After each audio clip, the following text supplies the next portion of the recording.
You're watching PIX on Politics Daily with Dan Mannarino. Hey everybody, welcome to PIX on Politics on this Thursday. It is January 8th, and it is a very busy Thursday. Obviously, we are following the big news out of Minneapolis with that ICE agent who shot and killed a 37-year-old woman. That story is still unfolding. I'm sure many of you have seen the video. The Trump White House saying one thing, while Minnesota officials are saying another thing about what exactly played out on that street in Minneapolis. But what we know is an ICE agent shot and killed a 37-year-old woman who was a mother. And protests here in New York City have broken out, right? There was one last night in Foley Square. There are more scheduled on Thursday. And the Secretary of Homeland Security, Kristi Noem, is scheduled to actually make an appearance in New York City today. And I'm sure that this is going to come up and be discussed. And while all of that is playing out and we are paying close attention with our team of reporters on the ground, I'm sitting down with Governor Kathy Hochul today as well, shortly after this airing of PIX on Politics Daily. And we're going to obviously ask her a number of questions about her reaction to what played out in Minneapolis. She mentioned this morning on MS Now that if you have an interaction with ICE, she's going to propose in her State of the State that there be recourse for individuals who have negative interactions with ICE. But what exactly does that mean, right? So I'm going to ask her some questions and have a conversation with her around that. So while that is all going on, there's also big local news happening, and it is a positive news for so many families in New York City, and that would be that there's universal child care coming to the state. And this is something that Zohran Mamdani said that he wanted to happen, and this is something Governor Kathy Hochul is now saying she wants to happen. And in fact, the two of them having a joint appearance announcing this plan, which Governor Kathy Hochul says she's going to fund in New York City for 2-year-olds, free childcare for at least 2 years. The question is, when does it get rolled out, right? So again, I'm going to talk to the governor further about that. But those are the two, obviously, big stories that we're following very closely. In the meantime, as we have been doing here in our discussions in the new year, there's a lot of local races that we're paying close attention to, right? So Representative in Congress, Nydia Velázquez, says that she is now retiring. And I had a very lengthy discussion with Brooklyn Borough President Antonio Reynoso, who says that he is running for that seat and he is expected to get the endorsement of Nydia Velázquez. When I had this conversation with him that we're about to play, he didn't have an opponent. But just today, an assemblywoman from Brooklyn, her name is Claire Valdez, she announced that she is going to run for that seat as well. And she is someone who's expected to get the support of Zohran Mamdani. Now, this is what we're kind of seeing play out, right, with Dan Goldman versus Brad Lander. So Governor Kathy Hochul supports Goldman. Zohran Mamdani supports Lander. You have the establishment in Nydia Velázquez supporting now Antonio Reynoso, and you're going to have Zohran Mamdani likely to support Claire Valdez. That's the situation. Here's my conversation with Antonio Reynoso. And Mr. Reynoso is joining me now. Great to have you here on PIX on Politics. Happy to be here, Dan. This time as a congressional candidate, Yes, not as the borough yes, president, right? yes. So let's talk about, you're the first major candidate to enter this race. I wanted to ask you if you wanted to run for mayor, and you were like, that's not the time for me. I'm looking for the next job. Why did you feel this was the next job? So mayor, definitely not a job I ever want. It's a job that I think the weight of this city and how important it is, I want to make sure the best person for the job gets it. And I don't think that I was in a position as a young father to be to run for mayor. Mm-hmm.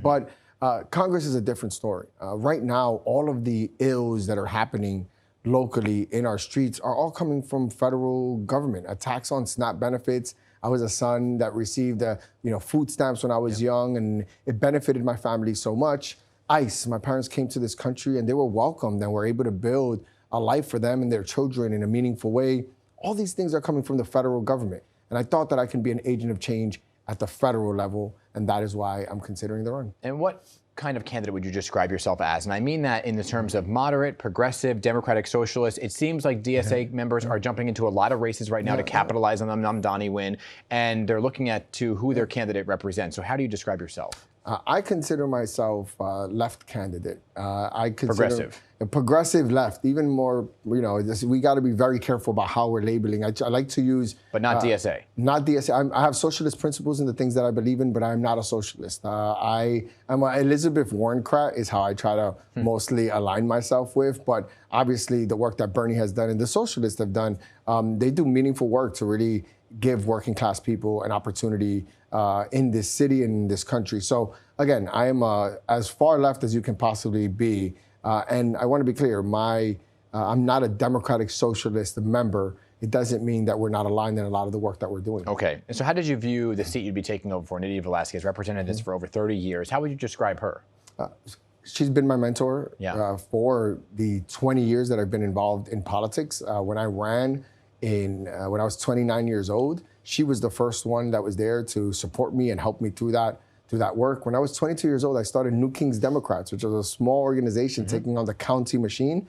The only elected official that was supporting us was Nydia Velázquez in that time. So she's just been someone that has taught our generation and our young electeds in North Brooklyn, fight power, vote your conscience, lead with your heart. And those are all things that I'm taking with me, but they were important. Not everyone gets to be born into a district where their leaders are like Nydia Velázquez. And she really taught us the ethics and just the demeanor and just how you should represent your people in a meaningful way. Did she urge you to jump in?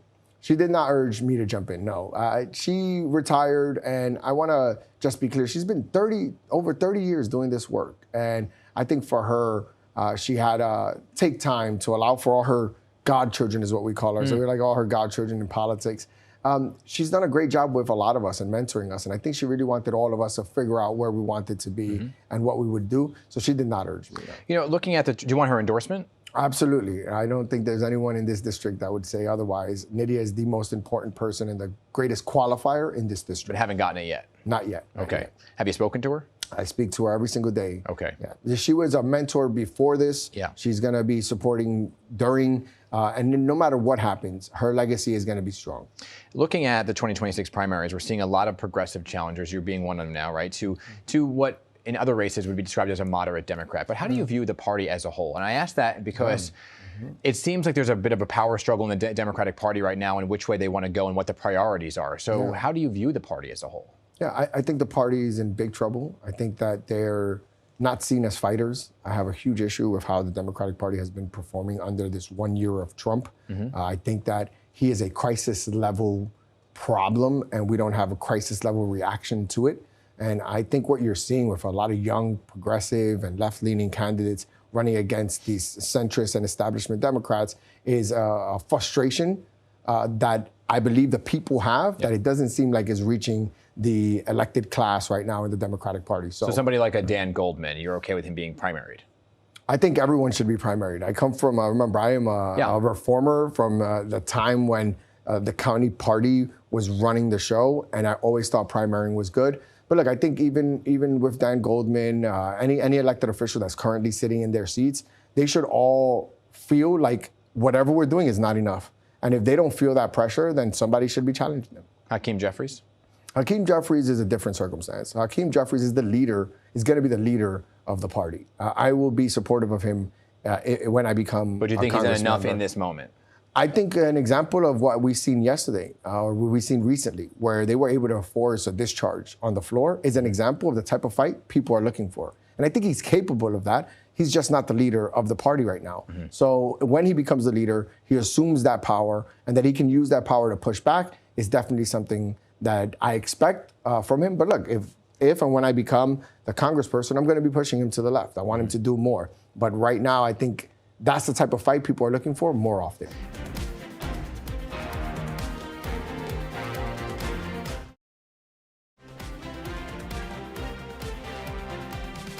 I'm listening to you very carefully here, you're referencing as if he will become a speaker and if you were to win, which means Democrats would have to win back control. And so if you do win, what is one issue for your district in particular that you would want to get done? And would you need the Democratic support, meaning the full control of the House, to get it done? Absolutely. All the work that I want to get done relies on us being in control of Congress. Housing is the number one issue. We have to figure out ways that there's levers, turn on the spigot to get more resources into our community so that we can make housing more affordable, so we could just produce more housing. That's something that I'm really going to be focusing on and seeing how the federal government could be helpful in that. And the other fight that I'm going to have that has nothing to do whether or not we take control of the House is just fighting Trump more aggressively. We need to make sure that people feel that we're fighting on their behalf. And right now, I think a lot of folks are not feeling it. Do you feel that you'll have that in a mayor? I definitely think we have that in the mayor, which is part of why Congress makes so much sense. I think we're going in the right direction at the city level. Zoran is going to do his best to try to speak to the working class in a way that I don't think Mayor Eric Adams has. But at the federal level, we've lost. It's off the rails. Trump has completely made it so that this city is more unaffordable. These tariffs make no sense. Tax cuts for the rich. It's just like we just can't live through 4 years of a dismantling and deconstruction of all the progress that we've made here in the city of New York. So give me an example how you would fight back against that. Against Donald Trump specifically. Yeah, and the affordability issue. Yeah, so the taxes. We need to have a real conversation about what the Democrats are doing when they're negotiating these budgets in the federal government. And one of those is that we know that they're right now, over the last 5 years, has been the largest wealth transfer in the entire country's history to the top 1%.